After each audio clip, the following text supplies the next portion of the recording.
Assalamualaikum warahmatullahi wabarakatuh. Bertemu lagi dengan Pak Safari di channel Ruang Pendidik.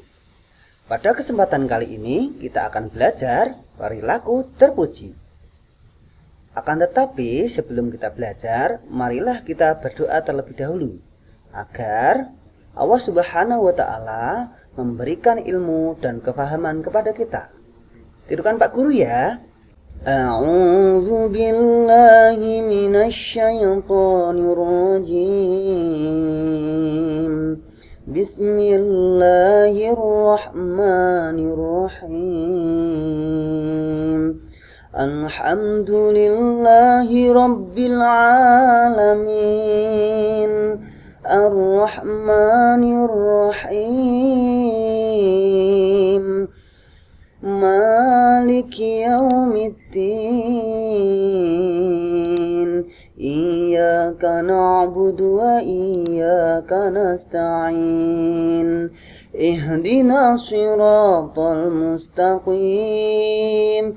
Siratal ladzina an'amta 'alaihim ghairil maghdubi 'alaihim waladdallin.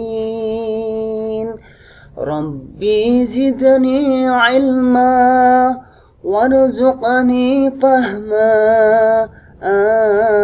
Amin ya rabbal alamin.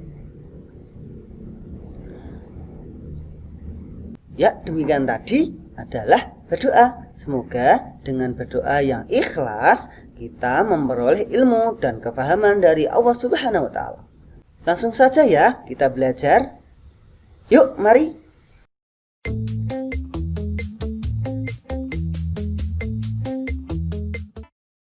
Apa ya yang kamu lakukan ketika hendak ke sekolah? Pastinya bersalaman dengan kedua orang tuamu kan? Di sekolah, kamu selalu taat dan patuh kepada guru, suka menolong dan bekerja sama dengan teman-teman, serta menjaga kebersihan lingkungan. Itu adalah ciri-ciri anak yang saleh. Biasakan berperilaku terpuji kepada siapa saja, apalagi kepada yang lebih tua.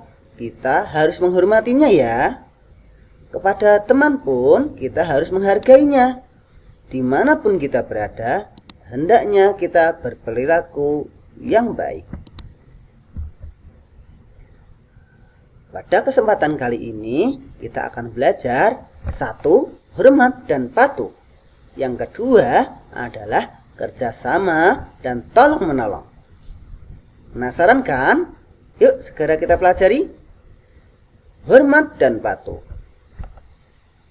Anak yang soleh harus hormat dan patuh kepada orang tua dan bapak ibu guru di sekolah, juga kepada sesama anggota keluarga. Hormat dan patuh kepada orang tua. Orang tua harus kita hormati dan harus kita taati. Merekalah yang membimbing dan menyayangi kita. Ayah bekerja untuk menafkahi kita.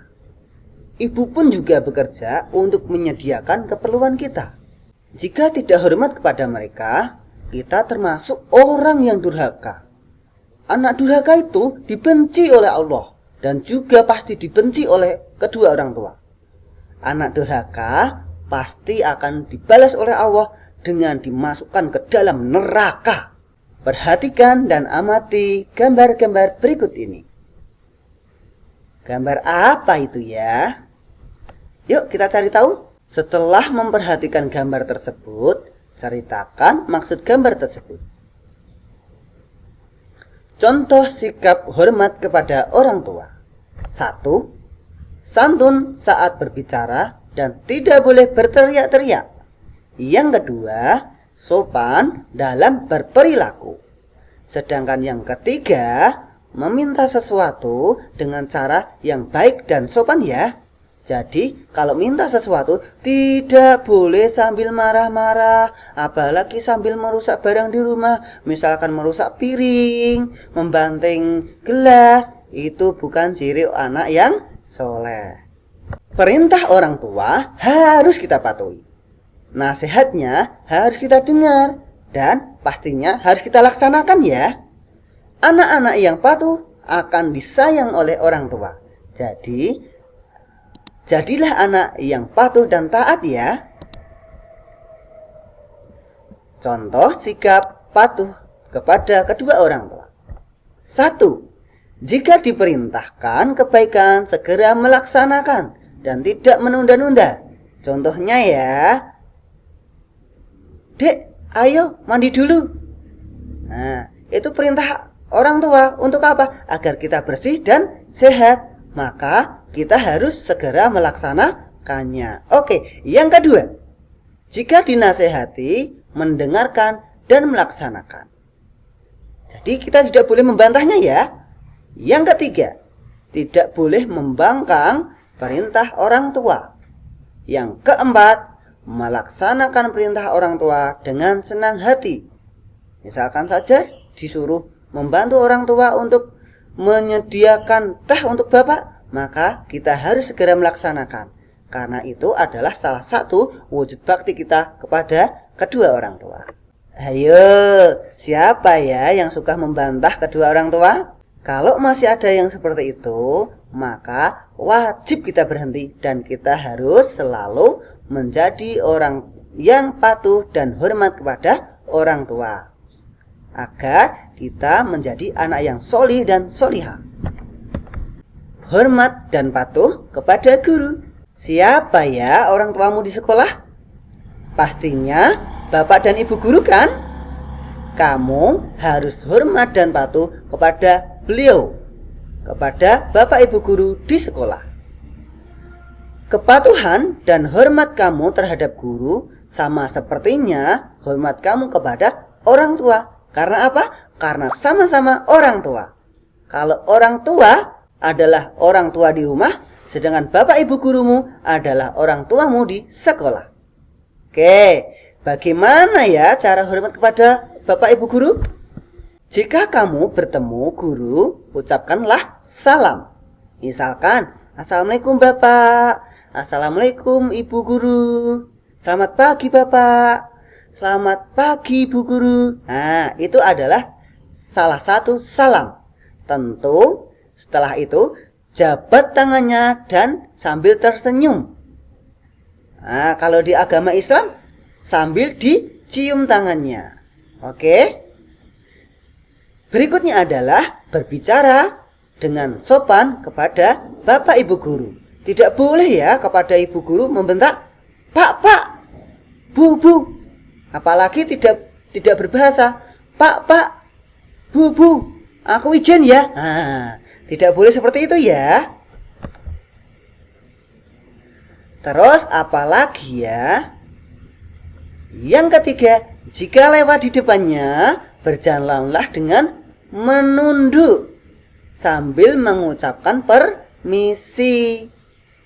Nah, itu menunjukkan bahwa kita sopan dan santun terhadap orang tua. Nah, jika hendak bertanya, maka mintalah izin terlebih dahulu dengan mengangkat tangan terlebih dahulu. Contohnya, bertanya adalah begini. Angkat tangan terlebih dahulu. Kemudian, minta izin bertanya. Contohnya, ngacung, setelah Pak Guru mempersilahkan, Pak mohon izin bertanya. Kalau Pak Guru sudah mengizinkan, maka silahkan langsung bertanya. Ya silahkan dek. Pak saya belum paham materi ini, mohon dijelaskan lagi ya. Nah, pastinya Bapak Ibu Guru pasti langsung menjelaskan apa yang diinginkan adik-adik semua. Oke? Hormat kepada sesama anggota keluarga. Keluarga itu ibarat sebuah bangunan. Semua bagiannya bersatu dan saling menguatkan ya, saling menguatkan. Demikian juga keluarga. Semua anggota harus bersatu dan bekerja sama dengan cara saling menghormati. Seorang kakak harus sayang kepada adiknya. Dan seorang adik juga harus hormat kepada adik-adiknya. Seorang adik juga harus hormat kepada kakak-kakaknya. Saling membantu. Contohnya ya, saling membantu di rumah. Kemudian merapikan tempat tidurnya masing-masing.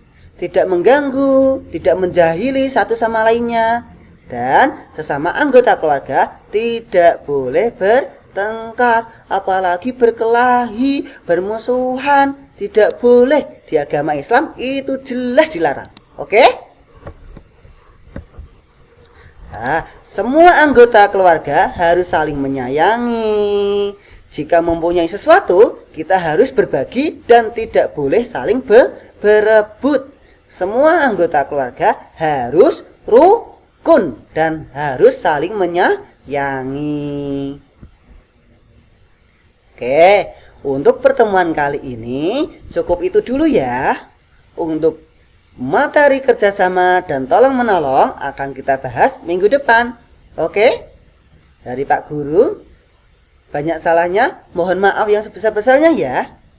Jangan lupa di rumah tetap jaga kesehatan, patuhi protokol kesehatan dengan memakai masker dan cuci tangan dengan air mengalir, kemudian menjaga jarak. Oke? Semoga kita senantiasa diberikan kesehatan oleh Allah Subhanahu wa Ta'ala. Jangan lupa ya, kerjakan tugas di kolom komentar. Pertanyaannya ada di deskripsi setiap video ya. Dari Pak Guru akhiri. Assalamualaikum warahmatullahi wabarakatuh. Dadah.